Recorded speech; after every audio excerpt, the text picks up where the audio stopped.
Hola! Your dream vacation to Singapore starts from rupees 44,999 only with GT Holidays, South India's #1 travel brand. AIADMK அடுத்த சட்டப்பேரவை தேர்தலை பலமான அணி அமைக்கும்.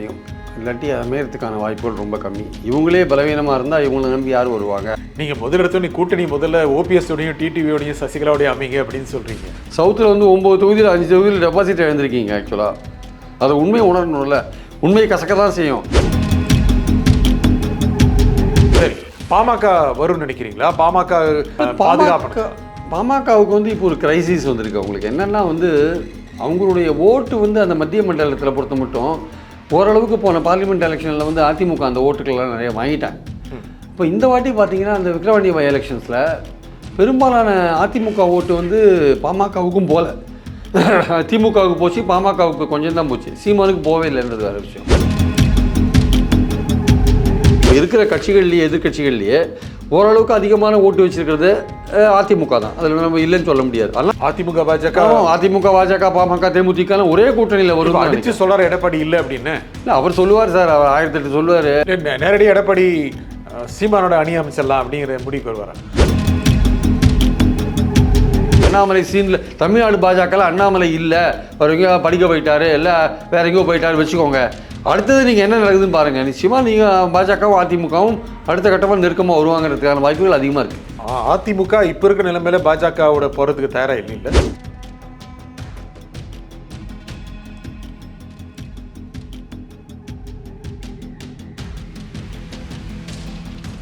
வணக்கம் ஆகாயம் நண்பர்களே. அதிமுகவுக்கு ஒரு பலமான கூட்டணி சாத்தியமாகுமா? பாமக மீண்டும் அதிமுக அணியில் வருமா? இதை பற்றி பேசுவதற்காக பத்திரிகையாளர் திரு பிரியன் இங்கு வந்திருக்கிறார். வணக்கம் திரு பிரியன். வணக்கம் சார். அதிமுக அடுத்த சட்டப்பேரவை தேர்தலை பலமான அணி அமைக்கும் அப்படின்னு தொடர்ந்து திரு எடப்பாடி பழனிசாமி ஆலோசனை கூட்டங்களுடைய உறுப்பினர்கிட்ட கேட்குறாரு, சொல்கிறாரு. சாத்தியமா அது? பலமான கூட்டணி சாத்தியமா? பலமான கூட்டணி அமைக்கிறது சாத்தியம் எப்போன்னா வந்து அதிமுக ஒன்றுபட்டால் தான் பலமான கூட்டணி அமையும். இல்லாட்டி அமையறதுக்கான வாய்ப்புகள் ரொம்ப கம்மி. இவங்களே பலவீனமாக இருந்தால் இவங்களை நம்பி யார் வருவாங்க? அதனால் இவங்க தங்களை பலப்படுத்தி கொண்டு ஒன்றுபடுத்தி கொண்டு போனால் நிச்சயமாக வந்து ஒரு பலமான கூட்டணி பாஜக பாமக தேமுதிக போன்றவர்களோடு சேர்ந்து கொண்டு ஒரு திமுகவுடைய எதிர்ப்பு ஓட்டுகளை பிரிக்காமல் ஒருமுகப்படுத்துகிற ஒரு விஷயத்தில் வெற்றி கண்டாங்கன்னா நிச்சயமாக திமுகவுக்கு ஒரு டஃப் கொடுக்கறதுக்கான வாய்ப்பு இருக்குது. நீங்கள் முதலிடத்தோட கூட்டணி முதல்ல ஓபிஎஸோடையும் டிடிவியோடையும் சசிகலாவோடையும் அமைங்க அப்படின்னு சொல்கிறீங்க. ஆமாம், அது அமைச்சாதான் வந்து ஸ்ட்ராங் ஆகும் சார். நீங்கள் டிடிவியோ ஓபிஎஸ்சியோ வந்து தனிப்பட்ட நபரை நீங்கள் ஒதுக்க முடியாது. இன்றைக்கி நீங்கள் சவுத்தில் வந்து 9 தொகுதியில் 5 தொகுதியில் டெபாசிட் இழந்திருக்கீங்க. ஆக்சுவலாக அதை உண்மையை உணரணும்ல. உண்மையை கசக்க தான் செய்யும். அதை விட்டுட்டு எதுவுமே நடக்காத மாதிரி நீங்கள் கடந்து போனீங்கன்னா நிச்சயமாக மக்கள் உங்களை எப்படி நம்புவாங்க?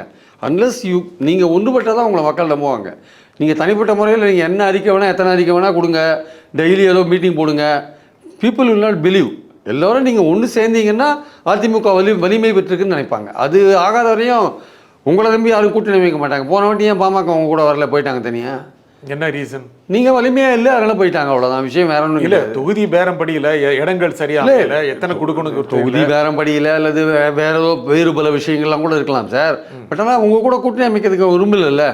இனிமேல் வரப்போகிற எலெக்ஷன்ஸ் எப்படி இருக்குன்னு சொல்ல முடியாது. போன வாட்டி பார்லிமெண்ட், இந்த வாட்டி வரப்போகுது சட்டமன்றம்.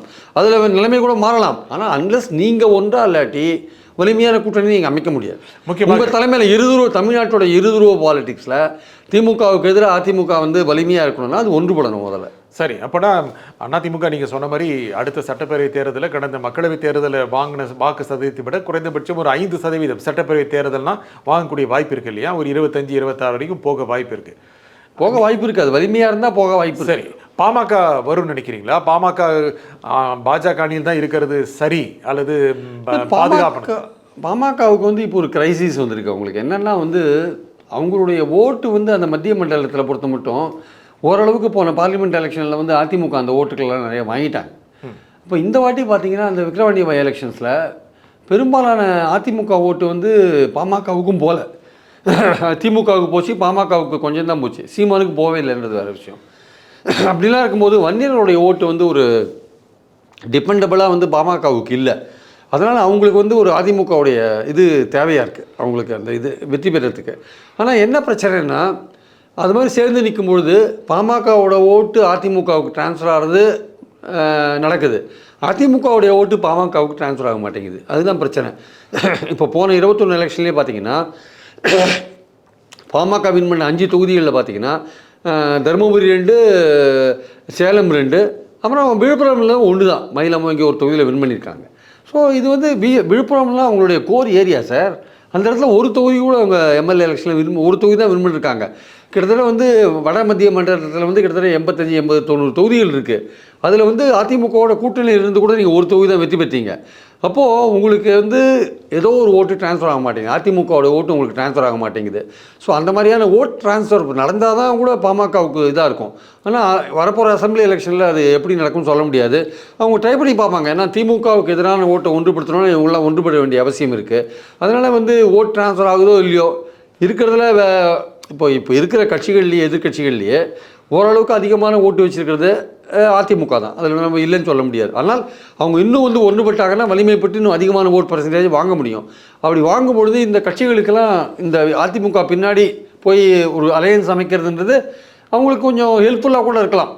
இப்போ பாமக கூட 5 இங்கே மத்திய மண்டலத்தில் வந்திருந்தால் பெட்டர், வரல. அங்கே சேலத்தில் வந்தது, தருமபுரியில் வந்தது. அப்போ அடுத்த எலெக்ஷன்ஸில் நிலைமை மாறலாம். இங்கேயே கூட அவங்க அதிமுக விட்டு ட்ரான்ஸ்ஃபர் ஆகலாம்.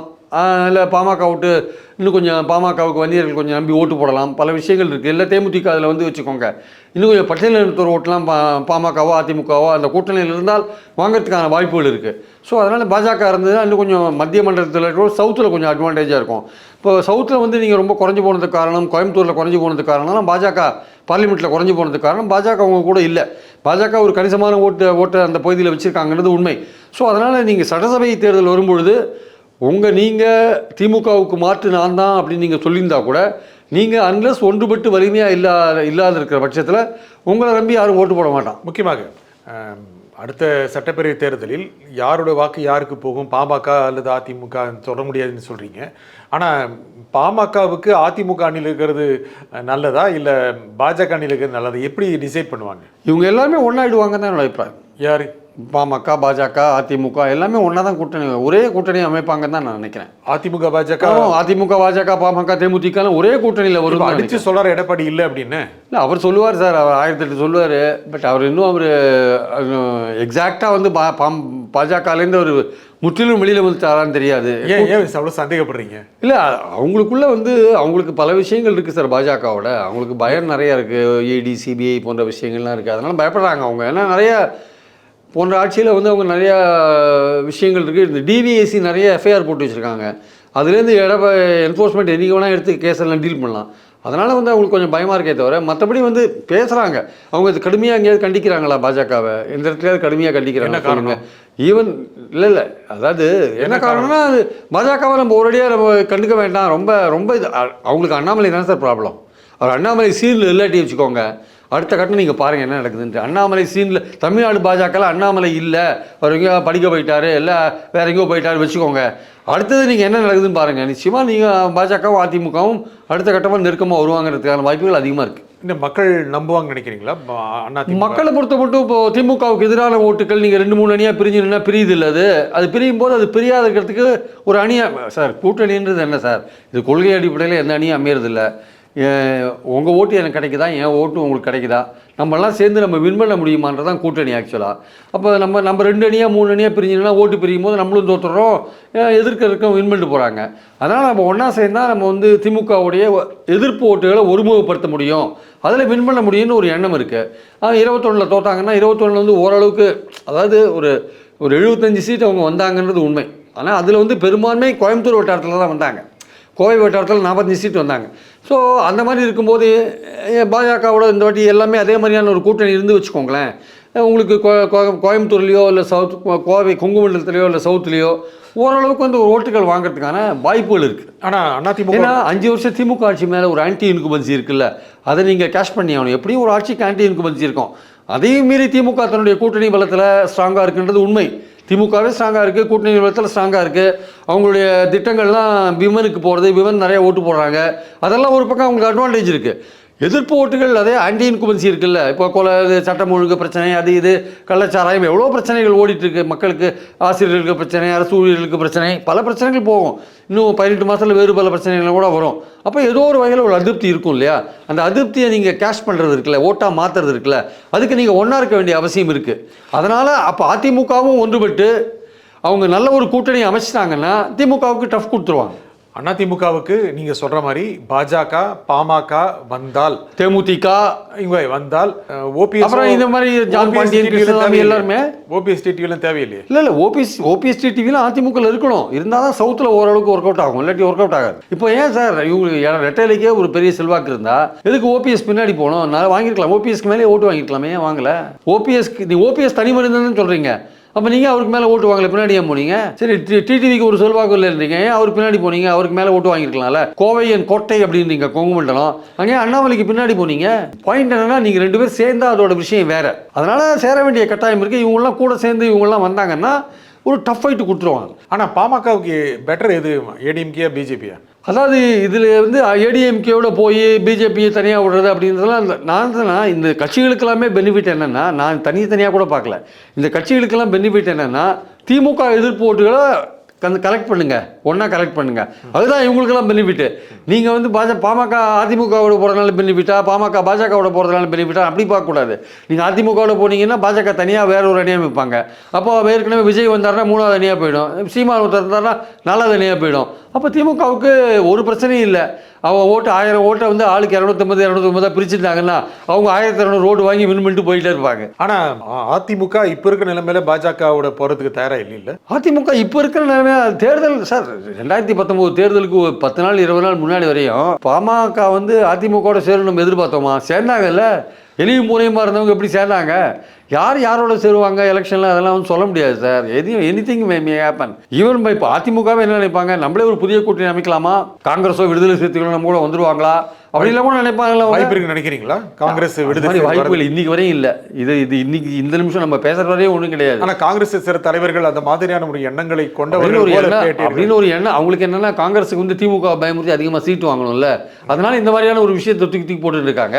அதெல்லாம் ஒன்று நடக்கிறதுக்கான வாய்ப்புகள் இல்லை. ஏன்னா காங்கிரஸுக்கும் திமுகவுக்கும் மேலிடத்தில் நல்ல உறவு இருக்கிறதுனால அது அப்படியே கண்டினியூ ஆகும். இல்லை, அதிமுகவுக்கு அப்படி ஒரு ஆசை இருக்குது.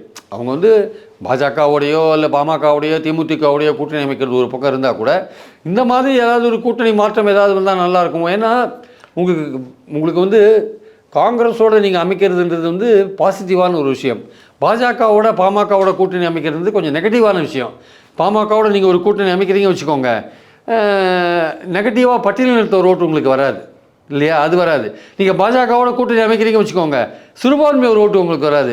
ஸோ பாமகவும் பாஜகவும் வந்து ஒரு நெகட்டிவ் ஃபோர்ஸாக இருக்காங்க. சில ஓட் பேங்கை வந்து அவங்களால கலெக்ட் பண்ண முடியல.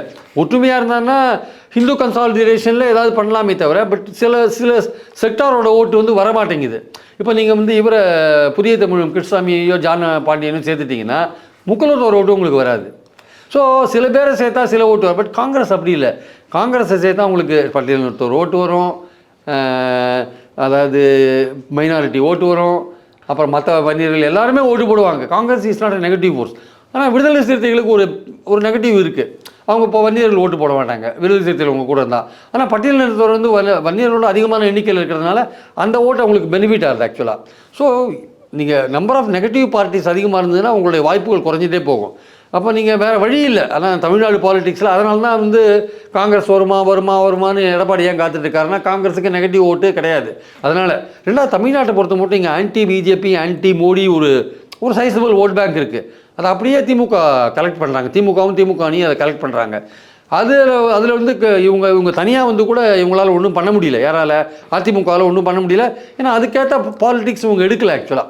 ஸோ நம்மளுடைய பாயிண்ட் என்னென்னா வந்து இப்போ இருக்கிற சூழலில் இவங்க வந்து பாமக நெகட்டிவ் ஃபோர்ஸாக இருந்தால் கூட பாமக பாஜக தேமுதிக இந்த மாதிரியான கட்சிகளோடு சேர்ந்து ஜான் பாண்டியன் இப்படிலாம் இவர் ஏசி சண்முகம் இது மாதிரிலாம் சேர்ந்து அதுவும் அதிமுக ஒன்றுபட்ட பிறகு சேர்ந்தால் ஓரளவுக்கு ஒரு சைஸபிளான ஒரு திமுகவுக்கு ஒரு டஃப் கொடுக்கறதுக்கான வாய்ப்பு இருக்குது. ஆனால் சட்டப்பேரவை தேர்தலில் மோடி இல்லையாங்கிறது பிரச்சனை இல்லையே.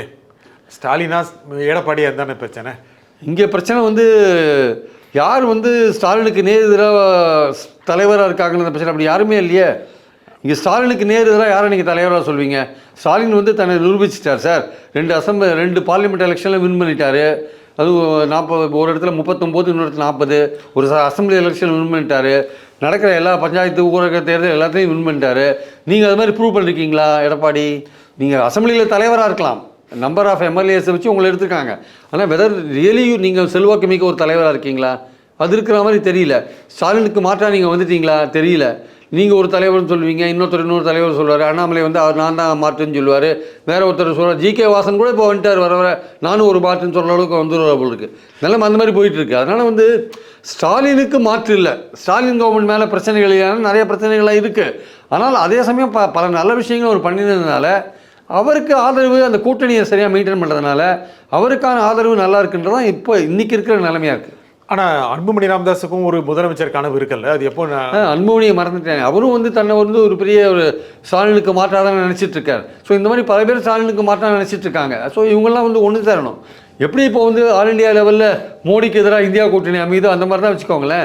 அந்த மாதிரி ஸ்டாலினுக்கு எதிராக நீங்கள் அமையணும். பல்வேறு கருத்துக்கள் கொண்ட இந்த கட்சிகள்லாம் ஒன்றா இணைஞ்சு நான் முதலமைச்சரா நீ முதலமைச்சரான்னு போட்டி போடாமல் யாரையா ஒருத்தர் முதலமைச்சர் கேண்டிடேட்டாக ப்ரொஜெக்ட் பண்ணி பண்ணணும். அப்போ எடப்பாடியை தன்னை வந்து முதலமைச்சர் கேண்டிடேட்டாக ப்ரொஜெக்ட் பண்ணணும்னு அவர் சொன்னார்னா அவருடைய கட்சி நல்ல வலிமையாக இருக்கணும். அவர் கட்சி வலிமையாக இருந்தால் எல்லோரும் ஒற்றுமையாக இருக்கணும். அப்போ தான் மற்றவங்களாம் அவர் முதலமைச்சர் கேண்டிடேட்டாக ஏற்றுவாங்க ஆக்சுவலாக.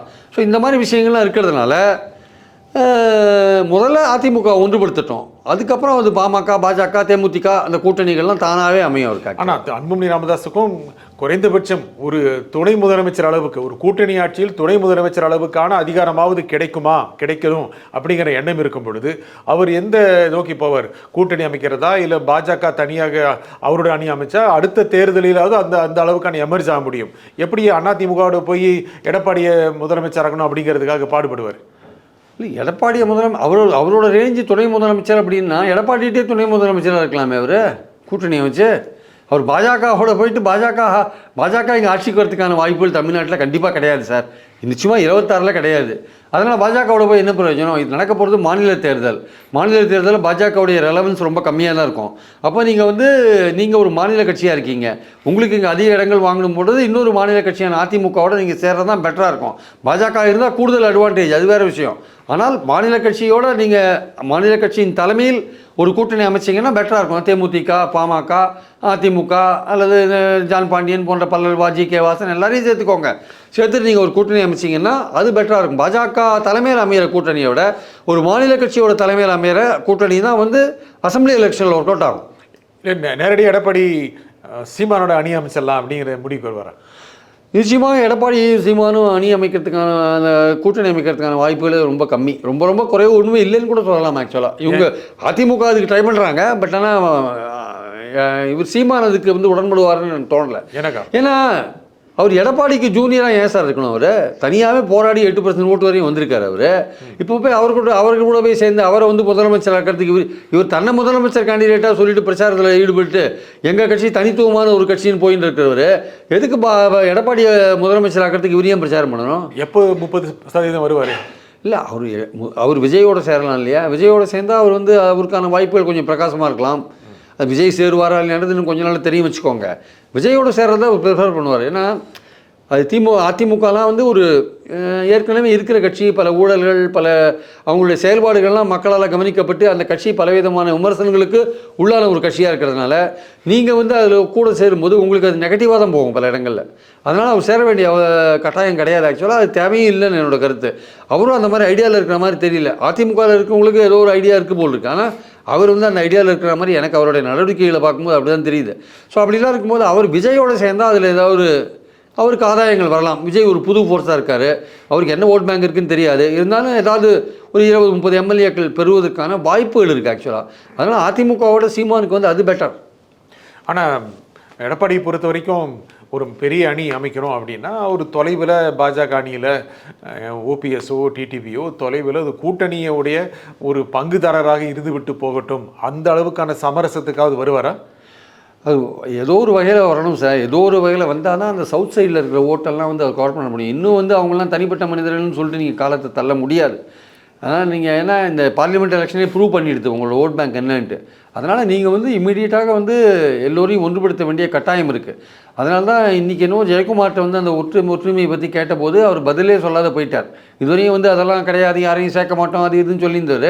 இன்றைக்கி அதை பற்றி பதிலே சொல்லன்ற தகவல் வந்திருக்கு. ஆக்சுவலாக ஏன்னா மனமாற்றத்துக்கான ஒரு சிக்கல் இப்போ 6 மந்திரிகள் போயிட்டு மாஜி மந்திரிகள் போயிட்டு பழனிசாமிகிட்ட வந்து நம்ம எல்லாரையும் சேர்க்கணுன்ற ஒரு விஷயத்தை வச்சாங்கன்ற ஒரு விஷயம் வந்தது இல்லையா? அது நடந்துக்கிட்டு 1.5 மாதம் ஆகிடும். அது வந்து அதுக்கப்புறம் இந்த மீட்டிங்லாம் போட்டு ஏதோ பண்ணிட்டு இருக்காரு. இந்த மீட்டிங்லாம் போட வேண்டிய அவசியமே இல்லை. ஏன்னா ஏன் தோத்தாங்கன்னு எல்லாருக்கும் தெரிஞ்ச விஷயம்தான். இது கூப்பிட்டு கேட்டுலாம் ஒன்றும் ஆக வேண்டியதில்லை. கட்சியை பலப்படுத்தணுன்றது தான் பாயிண்ட் இங்கே. ஆக்சுவலாக எல்லோரையும் ஒன்று சேர்த்து கட்சியை பலப்படுத்துங்க, அவ்வளோதான். அதுதான் வந்து இன்றைக்கி ஒற்றுமையை பற்றி கேட்டபோது ஜெயக்குமார் எதுவும் சொல்லாத இருக்கிறதுலேருந்து ஏதோ ஒரு விஷயங்கள் பின்னாடி போயிட்டு இருக்கோன்ற சந்தேகம் வருது. மெதுவாக ஒற்றுமைக்கு தயாராகிட்டு இருக்காங்களா? இல்லை அப்படிதான். ஏன்னா இல்லாட்டி கிடையாதுங்க, ஓபிஎஸ்சி யாரையும் சேர்க்கறதா எங்களுக்கு ஐடியாவே இல்லைன்னு சொல்லலாமே. அதை பற்றி பதிலே சொல்லன்ட்டு தான் தகவல் வந்திருக்கு ஆக்சுவலாக. ஆனால் அந்த மாதிரி இருந்தாலும் கூட சேர்க்கறதுக்கான எந்த ஒரு சமிகையும் எடப்பாடிக்கிட்டு தெரியலையே. எடப்பாடிக்கிட்டு தெரியாது. ஏன்னா அவருக்கு அவருடைய பதவியை பற்றின பயம் இருக்குல்ல, அதனால் அவர் அது எதுவும் தெரியாது. அவருக்கு வந்து என்னுடைய பதவிக்கு எந்த பிரச்சனையும் இல்லைன்னா யார் வேணால் வாங்கன்றது அவருடைய பாயிண்ட்டாக இருக்குது.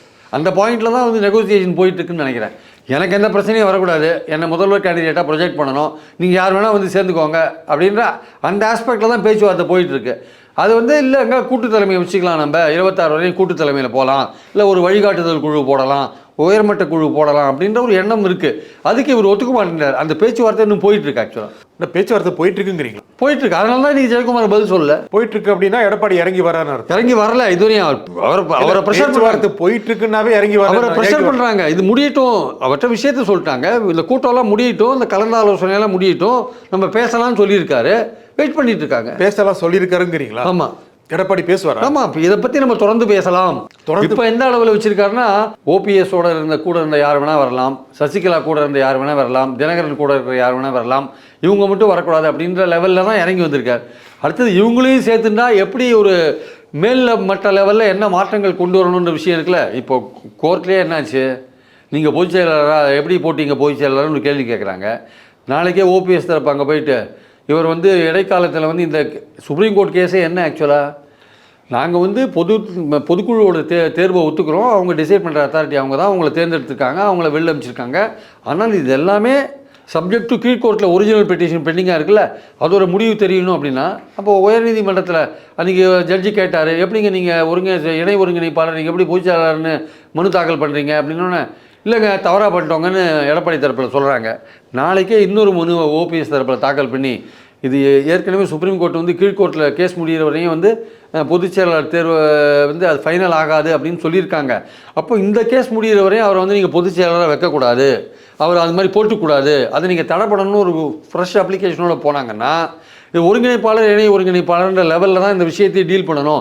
வெளியில் பொதுச் செயலாளர்ன்ற போஸ்ட்டு இருக்கக்கூடாது, இந்த கேஸ் முடிகிற வரையும் இது இருக்கக்கூடாதுன்னு ஒரு மனுவோடு போனாங்கன்னா, அப்போ எடப்பாடிக்கு கொஞ்சம் சிக்கல் வரதுக்கான வாய்ப்பு இருக்குது. இதெல்லாம் இருக்கிறதுனால இந்த விஷயங்கள்லாம் பார்த்துட்ருக்காங்க. அதனால் வந்து ஒற்றுமை வேணுன்ற ஒரு குரல் வந்து அதிமுகவில் வந்துருச்சு.